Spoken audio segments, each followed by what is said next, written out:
नमस्कार, सुहासिनीज लाईफस्टाईलमध्ये तुमचे खूप खूप स्वागत आहे. या व्हिडिओमध्ये सगळ्यांनी भरभरून कमेंट्स केल्या, पण मी काही कमेंट्सला उत्तर नाही दिलं. एक दोन कमेंट्सला दिलेलं, पण त्यानंतर ना मला जरा कणकण खूप वाढलेली आणि जरा ताप आल्यासारखं पण जाणवत होतं, म्हणून मग ते राहिलं तर राहिलंच. पण आज मी नक्कीच तुमच्या कमेंट्सला उत्तर देणार आहे. सकाळी सकाळी ना मी छान असं बाजारात गेलेली, भाज्या घ्यायच्या होत्या आणि सोबतच भाज्या घ्यायच्या असल्या की फुलं तर आली. मग काय, इथे गेल्यानंतर ना जी प्रसन्नता येते ना, ती शब्दात मांडू शकत नाही मी. तसं मला बाजारात जायला जरा लेटच झालं होतं. जाऊ की नको याच्यातच मी पाऊण तास घातलेला होता वाया. आणि महत्त्वाचं म्हणजे असं वाटत होतं की फुलं असतील का, आता पाऊस सुरू झालेला आहे, पण बाजार खूपच कमी होता, कारण की इतका मोकळा कधी नसतो. प्रचंड फुलंवाले असतात इथे. सकाळी 3ला बाजार भरतो आणि 9पर्यंत 8:30पर्यंत संपूर्ण संपून गेलेला असतो. छान अशी जास्वंदाची ही फुलं घेतली 10 रुपये वाट्याने. आणि इथून पण अगदी गोदामाईचा काठ आहे, गोदावरी नदीचा काठ, तिथपर्यंत इथे सगळे शेतकरी होते. मी आधीच ना फुलं घेऊन टाकली होती आणि पुढे आली, नदी दिसतच असेल तुम्हाला, तिथे ना शेतकरी लोक बसलेले होते. तर त्यांच्याकडे त्याच किमतीत किंवा त्यापेक्षा कमी किमतीत 20-20 रुपयाला 12 फुलं असतं गुलाबाचे, तर अगदी फ्रेश मस्तच होते.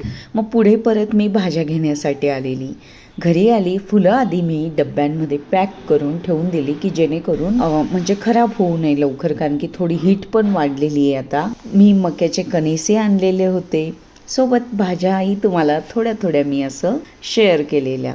रताळं घेतली, गाजर घेतली, बीट, आवळे होते छान बाजारात आलेले. अशा ते सगळं कलरफुल सगळं बघून ना कुणाला लांब लांब फिरायला जायला आवडत असेल, पण मला या बाजारामध्ये जाण्यात ना फार मजा वाटते. भाज्या घेणं जितकं सोपं आहे ना, पण त्या निवडून फ्रीजपर्यंत पोचवणं तितकंच कठीण असतो हा प्रवास. खरं तर ही कामं दिसत नाही कुणाला, पण ज्या दिवशी ना करतो ना त्या दिवशी काय हालत होते हे सगळ्यांना माहिती. हां, आपल्या घरात ज्येष्ठ मंडळी असेल तर ती नक्कीच मदत करते, पण जर नसली तर. आणि माझं यावेळेसचं नियोजनच चुकलं होतं कामाचं.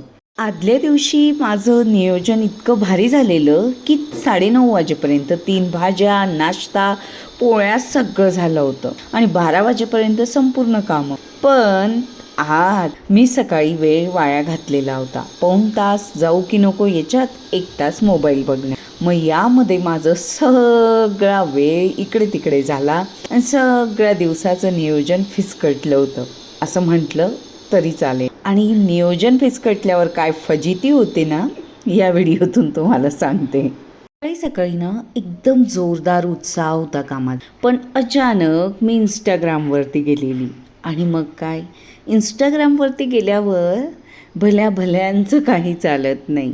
एकदा का रील बघायला लागलं की जवळपास 10 मिनिटाचे अर्धा तास, अर्धा तासाचा 1 तास कसा होतो हे ते रील बघणाऱ्यांना नक्कीच माहिती असेल. आणि इतकं बघूनही मन भरत नाही, ते तर एक वेगळीच गोष्ट आहे. यासोबतच रोजच्या कामाचं नियोजन असणं खूप गरजेचं आहे. जनरली ना आपलंही नियोजन असतं, पण आता सुट्टीचा दिवस असला किंवा एखादा आठवड्यातला दिवस असतो, त्या दिवशी शरीर म्हणतं जरा लोळत राहा, सकाळी लवकर नको उठू, अगदी कधीतरी वाटतं असं प्रत्येकाला. आणि मग आपण तो दिवस जरा लेट करतो किंवा आणि रोजची सतत असणारी धावपळ, रोजचंच लवकर उठणं, यामुळे पण कधीतरी होतं. पण कधीतरी आपण लवकर उठूनही वेळ वाया घालवतो ना, तेव्हा अशी फजिती होते बरं. आणि बाजारात गेल्यावर काय झालं, खूप यापूर्वीच्या आठवड्यामध्ये माझ्याकडे ना भाज्याच नव्हत्या जवळपास, कांदेही नव्हते आणि पाऊस भरपूर होता, म्हणून इच्छाही होत नव्हती जायला. आणि मी भाज्या बघितल्या आणि मी पण काही घेताना कमतरता केली नाही, उचलून आणल्या भराबर बॅगेत, जणू काही बाजार आजच संपून जाणार आहे अशा पद्धतीने. कोथिंबीर, मेथी, पालक, कारले, नंतर कढीपत्ता, गवती चहा, बीट, टमाटे, काकडी, नंतर आपली कांद्याची पात, लिंबू, भरपूर असा लसूण वगैरे असं आणलेलं मी. मस्तच बॅग भरून आणलेली होती. पण घरी आल्यावर ज्यावेळेस ही सगळी बॅग मी खाली केली आणि भाज्या निवडण्याची वेळ झाली आणि मुळात मी बाजारात जायला लेट केलेलं होतं, त्यामुळे नाश्ताही बनवायचा होता. जनरली असा नाश्ता बनत नाही, कारण की मिस्टर असल्यावरतीच नाश्ता बनवला जातो, नाही तर सकाळी आमचं जनरली टिफिन असतो. मग मला आता किचन ओटा किती स्वच्छ दिसतोय, पोहे बनवून घ्यायचे होते की झटपट होतील आणि तेही सगळ्यांना आवडतात. नाहीतर आता पोहे म्हणजे जवळपास महिन्यात एकदा दोनदाच बनत आहेत. नाहीतर मी बुलढाण्याला होती, बऱ्याचदा तुमच्यासोबत मी पोहे शेअर केलेलं. या स्वीटकॉर्नला का असे म्हणजे वरचं जे कव्हर असतं ठेवलं जातं, मी एका व्हिडिओमध्ये बघितलेलं. ज्या वेळेस आपण गॅसवर किंवा कोळशावरती भाजतो ना, तर ते एक हँडल हाताला चटका न लागावा म्हणून पकडता यावं इझिली, म्हणून ते दिलेलं असतं. मी त्या व्हिडिओमध्ये बघितल्यावर त्याचा छान त्यांनी वापर केलेला, वेणी बनवलेली, आणि मग मला कळलं की अरे, हे तर याचा असा उपयोग करू शकतो भाजताना, आपण खाताना किंवा कणिक, आणि आपण तर ज्यावेळेस विकत घेतो त्यावेळेसच तिकडेच्या तिकडे फेकून देत असतो. म्हणजे वाफवताना तर ते काढूनच घ्यावं लागतं, पण भाजताना त्याचा छान उपयोग झालेला. जवळपास 10 वाजले होते आणि नाश्ता बनवायला जरा लेटच झालं होतं आणि त्या घाईमध्ये माझ्याकडून पोहेमध्ये जरा तेल जास्तच झालं. हे पण कशामुळे झालं? नियोजन फसल्यामुळे. कारण की प्रत्येक गोष्टीचं नियोजन आयुष्यात महत्त्वाचं असतं. या दिवसाने मला नक्कीच धडा दिला. जर व्यवस्थित अगदी वेळेचं नियोजन करून मी जर दिवस हा प्लॅन केला असता, प्रत्येक दिवस आपण प्लॅन करत नाही, पण आता मी एक यूट्यूबर असल्यामुळे, गृहिणी असल्यामुळे, किंवा एक आई, पत्नी, किंवा घरातलं सगळं मॅनेज करताना ना, मला नियोजन करणं तर खरंच खूप गरजेचं आहे. आणि जीही वर्किंग वुमन असेल तिलाही. मी यापूर्वी म्हणजे यूट्यूब नव्हतं ना, तर त्यावेळेस यापेक्षा मी 4 पटीने कामं करत होती आणि त्यामुळे मला थकवा वगैरे काही यायचा पण नाही, मी आनंदीच असायची. पण आता ह्या सगळ्या गोष्टी करताना मध्ये कधीतरी तारांबळ होतच असते आणि मग एखादा दिवस असा फजिती करून जात असतो. का जर एकदा फ्रीजमध्ये ठेवला असता ना, तर तो मग 1-2 दिवस बाहेर आलाच नसता. मी लगेच वाफवून घेतला की जेणेकरून सगळे लगेच खाऊन घेतील आणि फ्रेश असल्यामुळे त्याची चव अधिकच छान लागते. सोबतच आदल्या दिवशी संध्याकाळी मी गल्लीतूनच आंबे आणलेले होते, तेही कापून घेतले. आता आंब्यांचा सीझन संपण्यात आहे, मग शेवटचे जसे मिळाले तसे मी घेऊन आलेली होती, पण चांगले निघाले. शिल्लक असलेला लिंबू मी परत डब्यात ठेवून दिला की जेणेकरून तो वापरात येईल. आणि हा लिंबू ना जरा निम्मे असा लगेच घाईत कोणीतरी पिळून घेतलेला होता मुलींपैकी, म्हणून मग तोही मी तसाच ठेवला.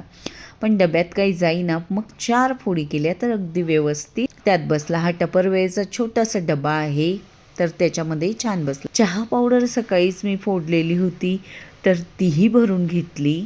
ज्या दिवशी घाई असते ना, त्या दिवशी सकाळी सकाळी सिलेंडर संपतं, नाहीतर चहा पावडर संपते, साखर संपते, किंवा तेलाची बरणीतलं तेल संपत असतं. हा प्रत्येकासोबत अनुभव नक्कीच होतो. इकडे मक्की वाफून झाले होते, अगदी 1-2च शिट्ट्या झाल्या होत्या आणि लगेच.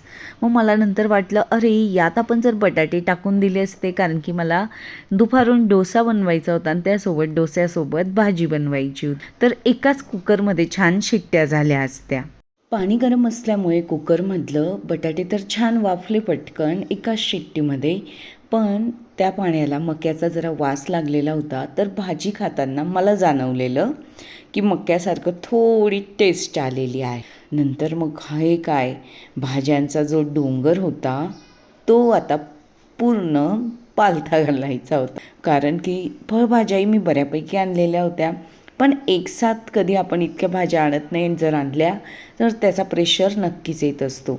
मग आता कुठून सुरुवात करावी हे पण मला म्हणजे समजत नव्हतं. पण मी सुरुवातीला ना पालेभाज्यांपासून सुरुवात केलेली. माझ्याकडे ज्या ताई डस्टिंगला येतात त्यांना मी बोललेली की डस्टिंग आज करू नका, तुम्ही मला फक्त मेथी आणि कोथिंबीर निवडायला मदत करा.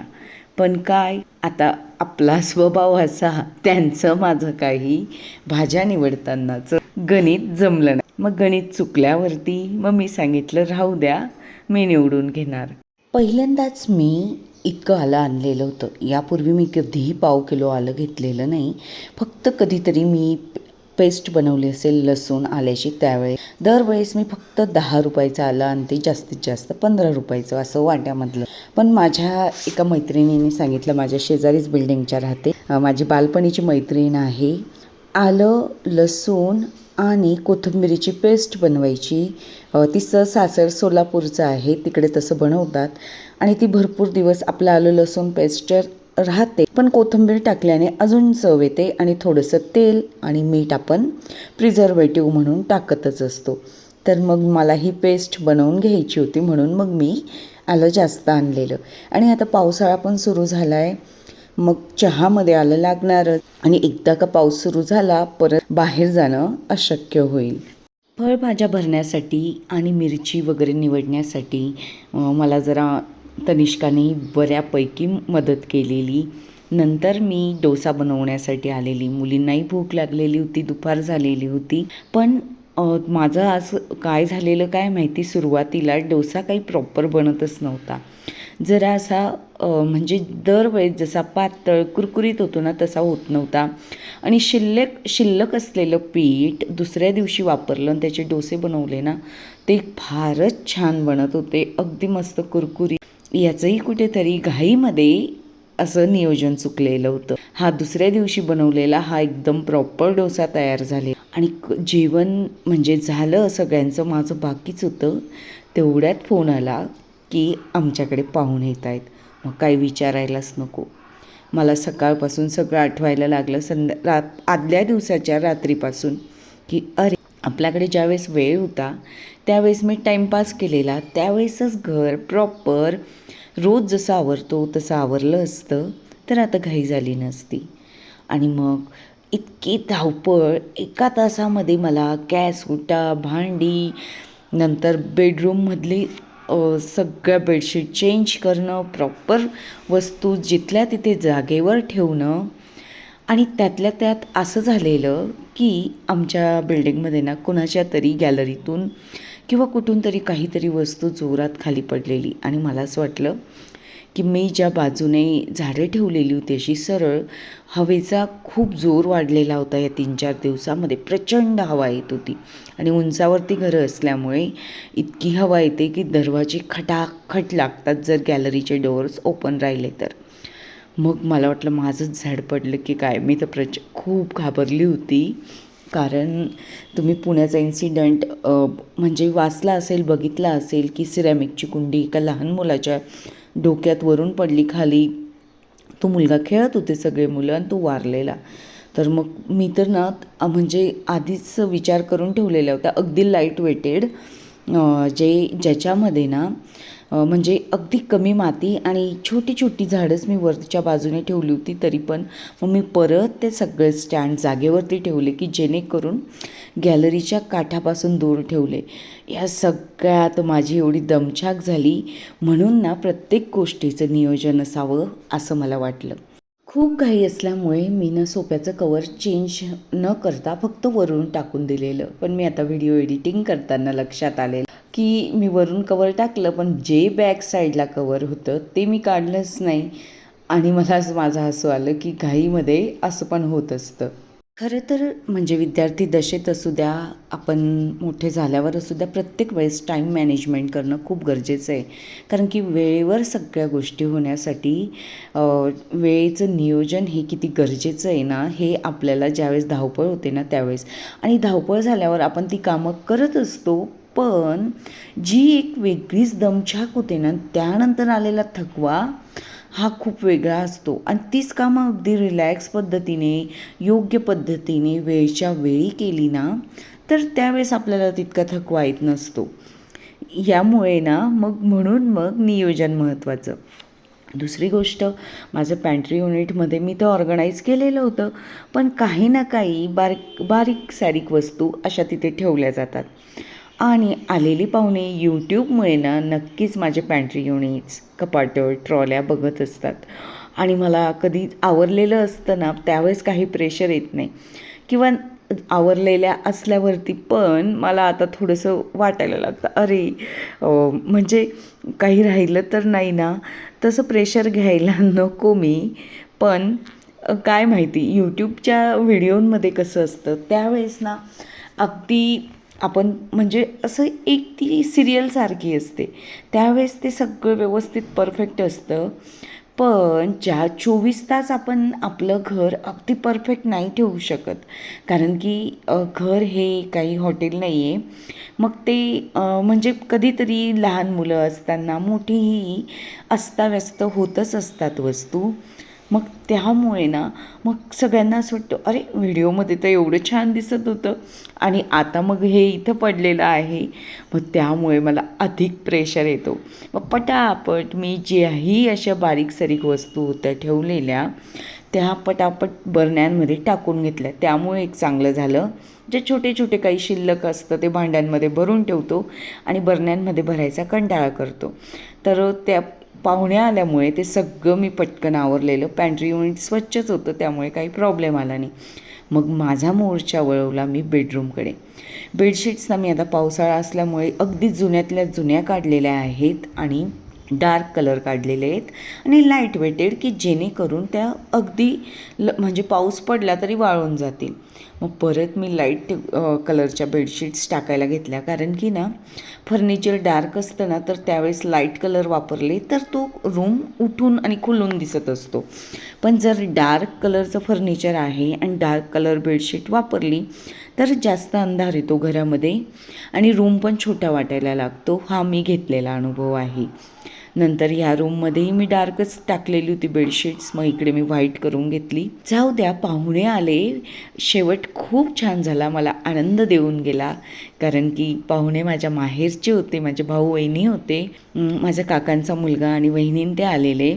आणि हे सगळं पण इतकं म्हणजे जे काम मी 4 तासात केलं असतं ना ते 1 तासात करून मोकळी झालेली, तेही टाईमपास न करता. आणि मग पाहुणे येण्यापूर्वीचं घर असं चकाचक स्वच्छ झालेलं होतं.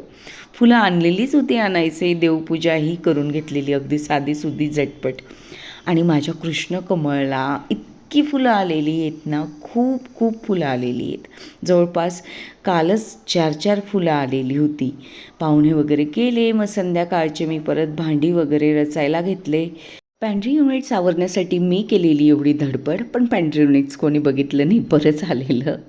म्हणजे एक कौतुकाने कुतूहलाने म्हणजे बघतात, असं काही नसतं. व्हिडिओमध्ये अगदी छान दिसत असतं, त्यामुळे मग आपल्याला पण बघायला आवडतंच. कुणाकडे गेल्यावर काहीतरी वेगळं असलं, नवीन असलं तर. नंतर ना संध्याकाळी मग मी विचार केला की नाही, आता टाईमपास नाही करायचा. जी समोर वस्तू दिसतील, अवघे 4-5 मिनटं लागत असतात या कामांना, तर ती करून आपण मोकळी व्हायची. वेळ येईल, मग मूड होईल याची वाट बघायची नाही. कधीतरी थकवा आला तर मग तो गॅप घेतच असतो आपण. पण नियोजन करणं मैत्रिणींनो खरंच खूप गरजेचं आहे. वर्किंग वुमन असाल, होममेकर असाल तरीही मी स्वतःला ना मग सांगत असते, फक्त एवढं 5 मिनटं तर आवरायचं आहे, 2 मिनटं तर आवरायचं आहे. ते झालं की अगदी छान चकाचक. आणि हे आवरणं काही असं कंपल्शन नसतं, पण स्वतःच्या मनाला असं छान वाटतं, फ्रेश वाटतं, म्हणून ही सगळं गोष्टी चालत असतात. नंतर आपल्या मुलांना वेळ देता येतो, घरच्यांना वेळ देता येतो, वेळेत कामं झालेली असली, नाहीतर मग फजिती करून घ्यावी लागते. ते आवरलेलं नसेल ना तर मग कोणी आलं त्या दिवशी आधी तर किती आवरावं लागतं.